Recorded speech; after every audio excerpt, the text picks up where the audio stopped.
right now. Pittsburgh's best sports show is about to begin. Call us or tweet us. We've got things to talk about on the Ireland Contracting Nightly Sports Call.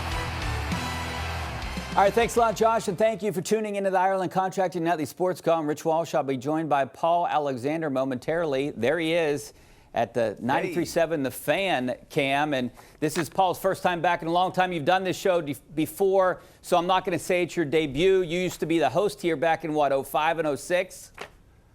It's been a minute. Probably the longest duration between shows, but you know, got a little something left on the fastball, more than Mulsey. Yeah, more than Mulsey. You saw that, a little rainbow, but he got it over the plate. That was pretty nice. Hey, he didn't bounce it.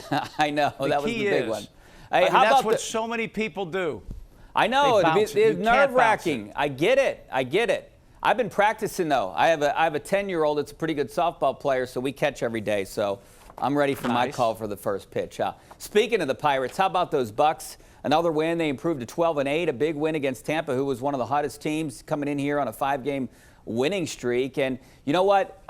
What I like about this team, they can hit and they can score runs. It's something that you couldn't say about last year's team, and that's what's providing wins.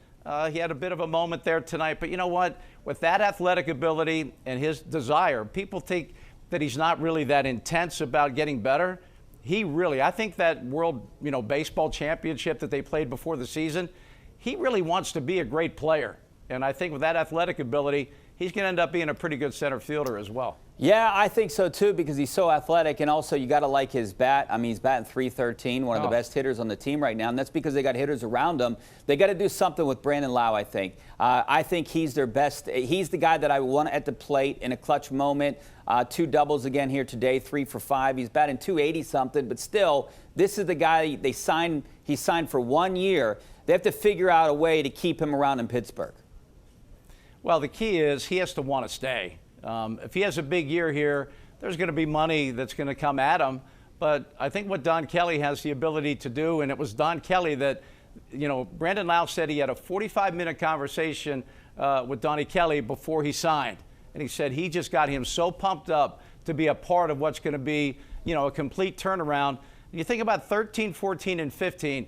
This town was bucko bonkers. We went crazy about baseball for the first time in a long time, and a lot of people don't realize this is a baseball town, and all the Pirates need to do is own their own season. Be good when it matters. Be good throughout the summer. Be in contention as you head into August and September. If you do that, this town will love you more than you can even imagine.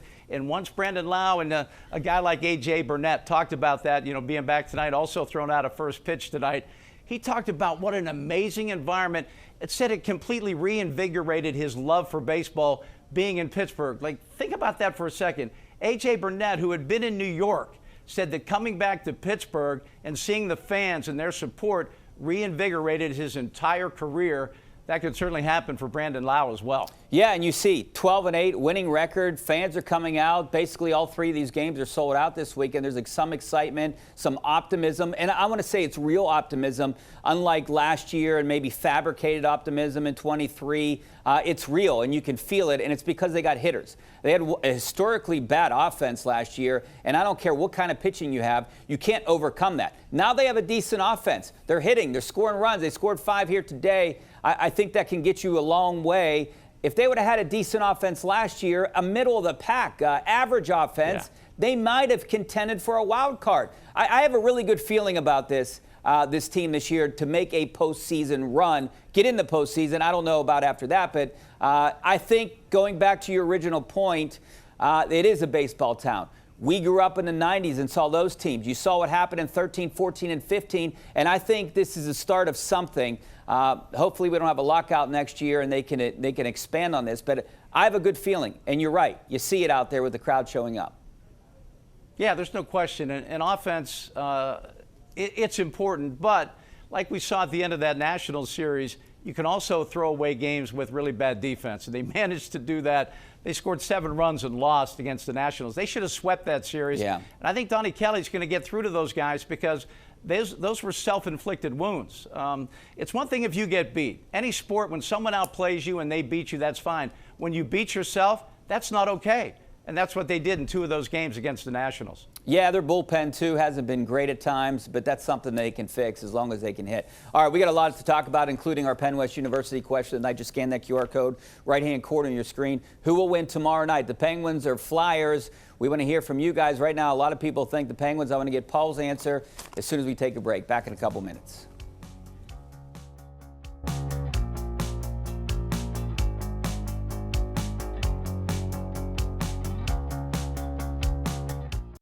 All right, welcome back to the Ireland Contracting Nightly Sports Call. This is our Xfinity tweet of the night. Look at O'Neill Cruz. He leads the Pirates in times on base, runs, RBIs, stolen bases through the team's first 19 games for the 2nd straight season. Now, he's on pace, Paul, for 49 home runs, something like 150 RBIs. That's an MVP-type season. Hopefully he can keep it up.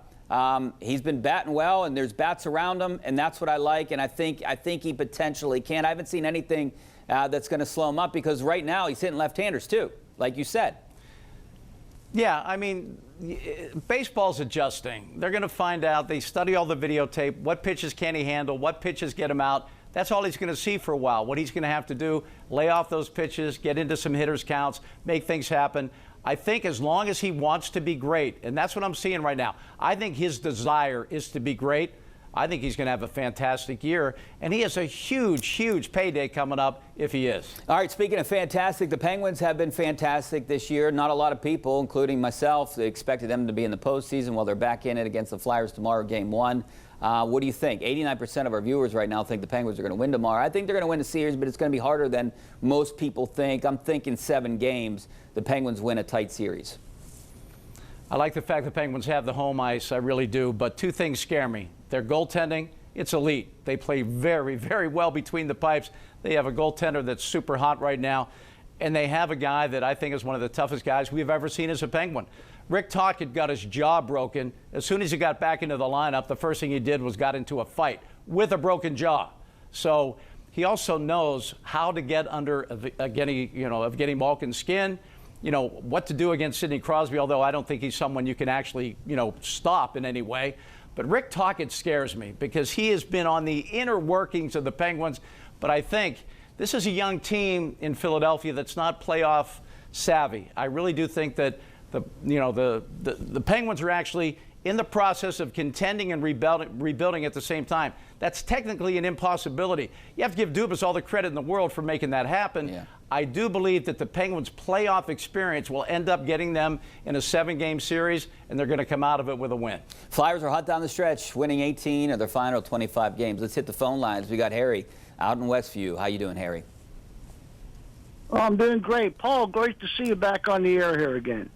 Thanks, man. I appreciate it. I just thought, how long do we have O'Neill Cruz under control for? He has 3 more years. Yeah, 1 more year before he gets a big payday this season. He's hit arbitration next year. What do you do with him? Do you try to buy out his arbitration years at some point? Are they going to try to trade him? What are you going to do with this guy? I would think that you have to find a way to keep him. I mean, the best things that really good teams do, keep the guys that you want to keep. You can't let guys keep leaving, and you can't keep trading for prospects. You can't keep trading for, the next opportunity to win. This is a now organization, and I love the fact that I think Paul Skeens held their feet to the fire. I think he said in the offseason, we have to have a better offseason. Bob Nutting and the Pirates responded by bringing bats into the lineup. Paul Skeens is only here for another 3 years. I don't think there's any way in the world, unless there's some crazy kind of new deal after a lockout, that you're going to be able to hire and keep Paul Skeens for any kind of extended period. But O'Neill Cruz is a guy that if you approach now, you might be able to lock him up for 5, 6, 7 more years. Yeah, maybe, and that would be a good thing right now, considering the way he's hitting the ball. Let's go to Chuck in Uniontown. How you doing, Chuck? Fine, fellas. Thank you. Yeah, but about the Pirates, yeah, it is disturbing to me that they're letting some games get away from them that they should win, and because what's bothering me is that the last 3 losses that they've had have all been 1 run, and you've got to, if you want to be a really good team, run differential is important too, but you got to win the tight games because that's what championship teams do with good defense and good pitching. Yeah. No doubt about that, Chuck. You know, they could have won that first game. I blame that entire game on O'Neal Cruz. They would have been in it. Paul Skeens wouldn't have been pulled in the first inning. So, you know, even though they lost that one in kind of a decisive fashion, I think they could have won that game. And like Chuck mentioned, a couple one-run losses. The bullpen, in my opinion, blew it yesterday. Some miscues and gaffes, of course. But if you're a back-end reliever, you can't throw wild pitches and hit guys with the bases loaded. No, they've been sloppy. And, you know, the one thing, you know, since you're playing in Little League, if you can hit, they're going to put you in the field somewhere, even if you can't field. And right now, we have been so starved here in Pittsburgh for offense, for run production, that you're going to have to deal with some of those games that 2 of those games against the Nationals were winnable if they didn't self-destruct in the field. I mean, they were awful defensively, and you're right, the middle relievers have not been good. Too many walks. I think they have to clean that up. But I'm going to deal with some defensive lapses as long as they continue to score runs like they are, because they have great starting pitching. I think they have some pretty good arms in the bullpen. They just have to figure out what their roles are. The back end of the bullpen is fine. Right now, they have to find out who they are in that middle relief area, and I think they have enough arms that are competent. They just have to find roles. How about the role of the third base coach, Beasley? You know, a couple miscues over there. Didn't send or send, whatever you want to call it. He sent them, then he stopped them, and then sent them. Yesterday, O'Neal Cruz could have won the game in the 9th inning. Today, you know, he sent a guy, and he gets thrown out. I think it was Horowitz. I'm trying to think right now. There's been some issues over there. Yeah, that's tough. I think that ball in center field that Cruz should have scored on, Beasley lost the ball. He couldn't tell that it was kicked. When you see guys dive for the ball, you assume that they're going to get it. And you're in shallow center field. Even someone as fast as Cruz should be dead at the plate if you get up with the ball cleanly. However, you already tied the game. The worst thing that was going to happen was you were going to go to the 10th inning. I wish they would have sent them all away. But you see the video. You have Beasley pointing at the bag, which means that's where you need to stop. And then he tries to, you know, you can't. You have to be decisive as a third base coach. Another thing I'm tired of, this go on contact. You know what? Why do you go on contact? When I played as a kid, you as a base runner on third base, you can see everything that's going on. You know whether you can run or not. When the ball's hit sharply to the left side of the infield, you're not going to score, especially in the major leagues. So this go on contact thing has to go away. Go when it makes sense, not on contact. All right, Chris out in Canonsburg. How you doing, Chris? Hi, good. How are you guys doing? Good. Thanks for calling. Good. Yeah, I heard you say Cruz is up for a big payday. What do you think that number is? Well, I mean, he's going to get a big arbitration number, I would think so, if he continues this up. A big payday, I don't even know what he would be worth. 15, 20 million a year, somewhere in that neighborhood. If they were to buy out some of this arbitration and sign him to a longer-term deal, I don't really have a number on that, but it's going to be in the double digits for sure per year. The sooner they get a contract done with him, the better off they'll be. If he's going to be the player that they hope, if he's ever a 40-40 guy, if he ever hits 40 bombs and steals 40 bags, you won't be able to afford him.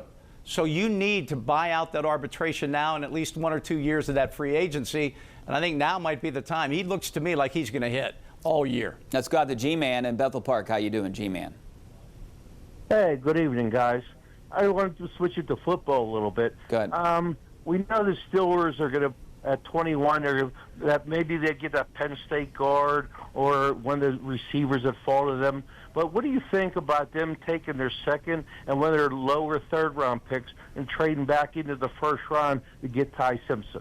I would love for them to take one of those picks and trade back into the first round. I would love that. I don't know about Ty Simpson. Hey, I think Paul probably wants Ione in the first round, and then Drew Aller in the third or fourth, right, Paul?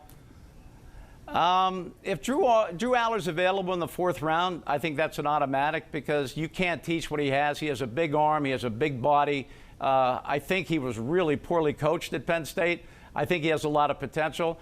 But again, you already have Will Howard. I mean, he's kind of the same guy. I don't know if that would make any sense. Yeah, Ione, you know, he's Alan Faneca. He's that kind of guy, 10-year starter. He'd be a star at guard. It's not a sexy pick, maybe because the Steelers have the draft right here in Pittsburgh. They want to make some sort of splash in the first round. To me, I would take linemen on both sides of the ball, you know, for all 7 rounds, and then I would add guys like Jaylen Warren. The example I use for everybody, they took Najee Harris in the first round.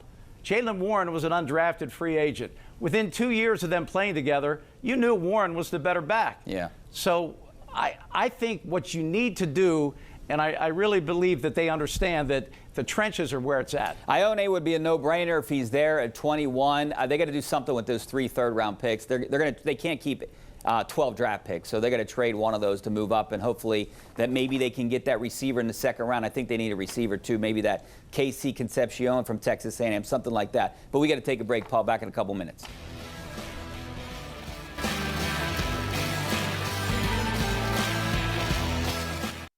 All right, welcome back. Let's get right back to the phone lines. We got Rocket Man in Gibsonia. How you doing, Rocket Man? Hey, guys. How you doing? Good. Thanks for calling. Anyhow, that's first-time caller, and the only reason I'm calling is because of Paul. I think he is the greatest, and look how spiffy he looks. But my question for Paul is, what do you think he'll do with the Steeler draft? What do you think? What's his thoughts on it? That's good, Rocket Man. I was going to ask him the same question, so I'm glad you did.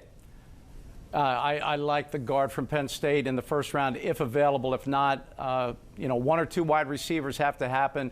You also might have to look for an inside linebacker. I know that's not a sexy pick either, but they need some depth there. I think also the more you add in the trenches, both offensive and defensive line, the better off you'll be. Free agency is a great place to get skilled people as well as, you know, just get undrafted free agents. Jaylen Warren's a perfect example of what you can find in the free agent market. I know they really like Ione, Fano, the Utah tackle. They really like Mekhi Lemon. Maybe one of those guys would fall to them. But a lot of teams are projected to take one of those guys. So they might be in a little bit of a dilemma, but I'd imagine this year, like every other one, they're going to take best available athlete. All right, thanks a lot, Paul. It was an honor to do your first show back here with you. We'll see you Richie, next a pleasure. Week. All right, thanks a lot, Paul, and thank you for watching. Hopefully you guys make the switch over to KDKA News right now.